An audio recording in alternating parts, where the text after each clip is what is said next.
What's up, YouTube? It is Sunday here. Ran out to the shop to drop some stuff off for the week. For you that don't know me, I run a heavy equipment shop out here in Colorado, northern Colorado. We work on everything from pickup trucks to heavy equipment and lots of field repair. But anyways, why I am here is I want to talk about the next thing that is going to be a problem in our lives, and I don't know if I'm not sure what to do about it. I'm not sure what the fix is.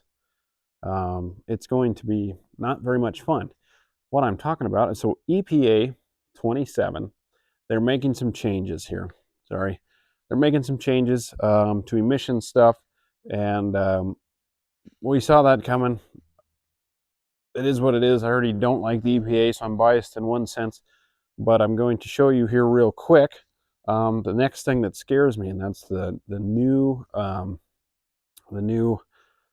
warranty regulations here. I'll scroll through and you can see, and I'll jump back to the video here. 2027 final rule. You can scroll through this. And where did it go? I was just looking at it here. There it is. Longer emissions related warranty periods.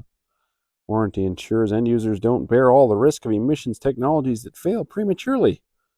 We lengthened warranty in part because owners are more likely to repair and maintain their emissions controls and less likely to tamper if emissions controls are covered by warranty. See, that's a key part right there, is that they're trying to keep it out of the. They don't want you to delete it, is what their claim is here. So you can see here what it is right now: spark ignition. Light duty diesel and heavy duty, medium duty and heavy. Light duty is 50,000, 5 years. Medium duty is 100,000, 5 years. Heavy duty is 100,000, 5 years. They want to go to 210,000 on light duty diesel. So that's like your pickup trucks, things like that. Medium duties, your 450s, things, they want 280, 10 years, or 14,000 engine hours. Heavy duty is 450,000 miles, 10 years, or 22,000 hours. Yeah, it's pretty wild here. All right, so we just watched that little me scroll through some stuff on an actual EPA document there. That's where I'm getting my facts. So if you got a problem, go to the EPA. Or actually, I would love to be a part of anything where I can have some sort of maybe help in the sense of the EPA, but that's a hard beast to beat, because they run under the idea to most of the public that we're here to save the trees, and that's like, the government is never here to save anything besides tax you more, and that's a different I'm not even going to start down that. Anyways, so we've watched that. We saw light duty stuff. This 350 here would be qualified if it was new. For 10 years and 210,000 mile warranty, government mandate. Okay, medium duty like this, 5,500 right here, 10 years, 280,000 mile warranty. And this warranty, I don't know how they're going to fold that. I know that it is going to have to pertain to that engine and that transmission and that DPF system. So we will see. And then, like in the heavy duty world, like my phone sitting on my big service truck. If this was to be new, which would be a long shot dream for me, it would have to be covered till 450,000 miles. Same thing with this telehandler here. Being in the heavy duty world, they're going to push it to 22,000 engine hours, where the dealer has to warranty that engine. So let me try not to get too scattered brained and to stay on track here. My first major concern that starts with this, like me as a business owner and someone who owns equipment, like this as of right now doesn't even pertain to me, because I can't afford new stuff as it is.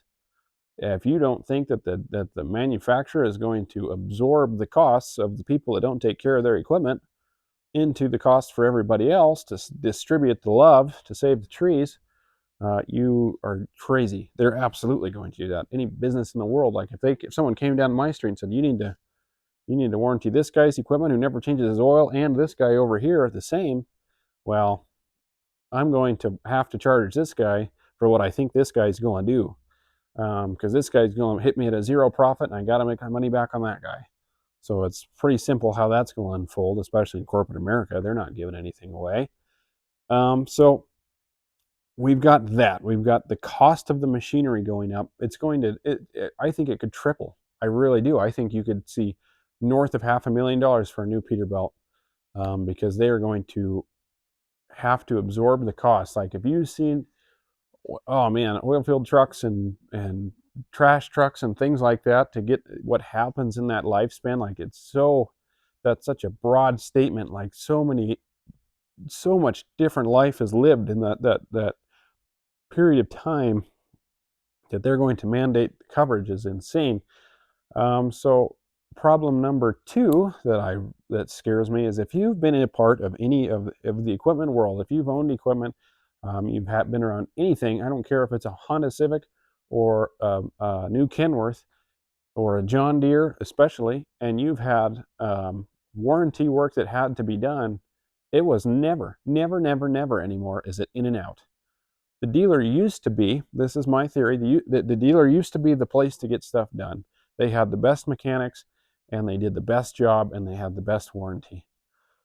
Where this changed, where the market switched, starts with the EPA. The EPA comes in, the 90s equipment was good, solid equipment. It was reliable. I've got other videos where I go into more depth, or I can make another one that may be more clear. This video isn't about why those engines were seemingly better than our new ones, but we had more reliable equipment then, and so, but it mostly mechanical. Okay, so mostly everything was mechanical. You had mechanical injection systems. You didn't have the emission stuff. You didn't have that much computer action going on, and so what happens is you go from that to very specific and customized computer diagnostic software that's required to fix equipment. That starts pretty much the year 2000. It's when it starts to get pretty serious. We hit 2004. We hit EPA 03, that was tier 3 emissions. We're getting down to, we're cutting smoke down. We're worried about NOx. We're doing things like that. That's when you saw the big market shift into electronic controlled engines and stuff. So that's just by the evolution of these engines. The dealership gets a monopoly a little bit on the repair market because of the expensive tooling, and it's very custom, and it's very hard to get a hold of, and so you're stuck going to the dealer because there are problems that the dealer can't mess with. That's something that we run into in the private sector, is when people run an emissions controlled engine and far enough, there's a thing called an EPA lockout. If you fill your DPF past 110%, many machines will go into an EPA lockout, where it takes an ever-generating EPA code to unlock the computer after you clean the DPF, because they want someone qualified to step in and see, why is that machine creating this much emissions? It sucks. It's a terrible thing to deal with, and it's a pain in the butt. And of all places, I've had to deal with that, where there's no service up in the woods. We had to take it locks the machine out. It won't run. It'll start up and shut off. We've had to take computers off of machines hundreds of miles away, bring them into the dealer, because we can't load this dead machine. That's off-road equipment. Same thing. Sorry, I'm rabbit trailing down things that get me wound up. So the EPA creates this monopoly-ish, not monopoly, but this corner in the market that only the dealers can get a hold of.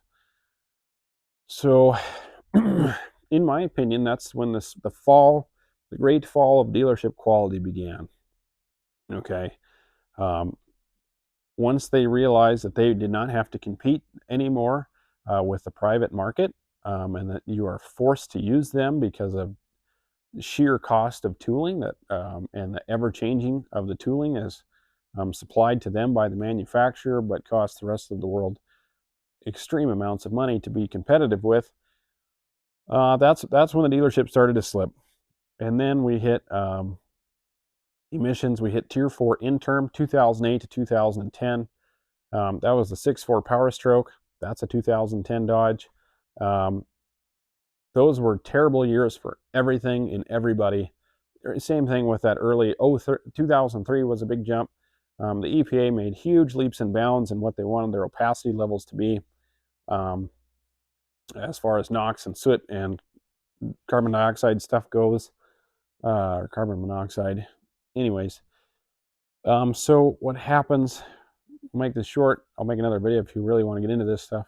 The EPA didn't give anybody any time to do any research and development. The consumer became the research and development at the cost of the consumer. They got away with it. It stayed like that forever, as far as I'm concerned. You do see quite a bit of research and development because there was huge sales faults. Like if you want to get into engine companies that really screwed some stuff up, just look at International's past 15 years of engine development. It's unbelievable. Anyways, and the kingdom that they were and what they are now is insane. So the emissions equipment comes on, they make it illegal to tamper with. It's been illegal forever, but now it takes computer programming to tamper with. And it takes computer programming to fix. And so same thing, you're stuck going to the dealer. So then the dealer realizes you have to come to us, otherwise your equipment's going to sit. So then they quit training employees to anything suitable, in my opinion. It's a bold statement, but dealer mechanics suck now. So if you're a dealer mechanic, be better. The slide happens. They are only training to a minimum skill set because they have no competition. What else are you going to do? And so now we hit 2024 here, almost 2025. As my grandpa would put it so kindly, the dealership is as useful as tits on a boar hog. So it's a bummer. You know, you used to see such good equipment and such good quality repairs come out of the dealer, and there are some old timers hanging in there for retirement, but they have been slapped on the wrist for going above and beyond, and now they keep their mouths shut. And so all these young guys like me are in there screwing stuff up. So now where I was headed with this whole long strung out story about EPA crap is the dealership quality has gone down because they've got a monopoly. They got a corner on the market where you can't fix it. And now with this new law, they're going to keep you in that market for 10 years. Before you could save yourself the money, come with the 1-year warranty that it's already mandated. That's new to me. I didn't even know that till now. The 1-year warranty, and you can take care of your equipment like a normal human being and have a good piece of equipment for that 450,000 miles or 10 years or whatever it is. Right? So now you get to pay, you're stuck using the dealer for repairs. They're not going to do, the manufacturer's not going to be handing out certifiable warranty reimbursement repairs to little mechanics like me. That's just not going to happen. So it's a huge overreach. It's a bummer, and it's going to mess with our free market of equipment. In my opinion, a warranty should be offered up by choice of the manufacturer to be a competitive edge. Like, it's kind of funny. Like, in my mechanic business, we have no, I'm just a little mechanic business. There's 4 of us. A warranty is never, we stand behind the stuff we do, but we don't have any defined or clear warranty paperwork. And for legal reasons, I should probably have that. But for 7 years, that hasn't been an issue because we do good work, and we know when it's our fault, and we stand behind it. And so if I got mandated to warranty my repairs, my rates have to go for X a period of time, regardless of what happens in between. Man, that's crazy. It's different because we don't have the control on the market or the control of quality out of the gate like the new equipment does. But that's regardless or irrelevant to the conversation. So where I'm headed, and a quick recap, is we've got the EPA getting their hands into everything. They're going to make the cost of operation go up significantly. They're going to put you in a corner on repairs, which is going to lessen the quality of the equipment, because if you don't have a choice, what do they have to lose? The manufacturers and the dealers. Their customer care sucks. Their quality of work sucks. And you don't have a choice but to use them if you want your machine fixed, because you guarantee they're going to back pocket all those parts and things like that for that warranty time. So one thing that seems awfully interesting to me is here we are, extended warranty mandates on heavy equipment, only 3 years or so roughly after John Deere got the rear end suit out of them for the Right to Repair Act, where they got in trouble for not allowing people to repair their own equipment and not providing them with the correct tooling to do so. Boy, I would be, this is all speculation. I bet it wouldn't take much digging and someone could find someone in the EPA that's patting the pocket of the John Deere guy, or the John Deere guy is patting the pocket of the EPA guy, right? Because now you can't repair. The Right to Repair Act seemed like a win, and now it's a loss because it doesn't matter, because a lot of us will flat wear equipment out in 10 years. So anyways, I'm not sure where to head. What, I don't know what this will bring. I'm hopeful that it could potentially get caught up in an overreach of some kind. I'm hoping that we're headed for a new presidency that, in my opinion, whether you like it or not, is less deep state problematic than our current one. And I believe that, I would like to hope that someone in that administration could recognize the overreach that this is on the free market. I am all for cleaner air. I'm all for cleaner emissions. I'm all for better breathing and all of that stuff. I understand the depths of what that can cause and the cancer-causing stuff. But at some point, it seems like nobody's there to fact check the reality and what the long-term effects are of these laws. I don't think they're helpful. I don't think that they are going to, honestly, I don't think that if they shut everybody off right now, I don't think it would. The best thing for the environment is to get rid of humans. But all these people making laws, flying around in jets that create more carbon in one flight than my older trucks will in a lifetime. So it's wild. But anyways, thanks for watching, and voice your concerns and other things you'd like me to talk about. If you've got equipment that you need fixed and you're in the northern Colorado, southern Wyoming, or honestly, our service trucks go clear to Utah, New Mexico, Montana, Kansas, Nebraska. We're good at what we do, and we'd like to help you. So, because you and me are going to be stuck running older stuff, and you and me can keep it going. So, but anyways, yeah, give us a call. Thanks for watching. I appreciate you watching me ramble about things that really get me wound up.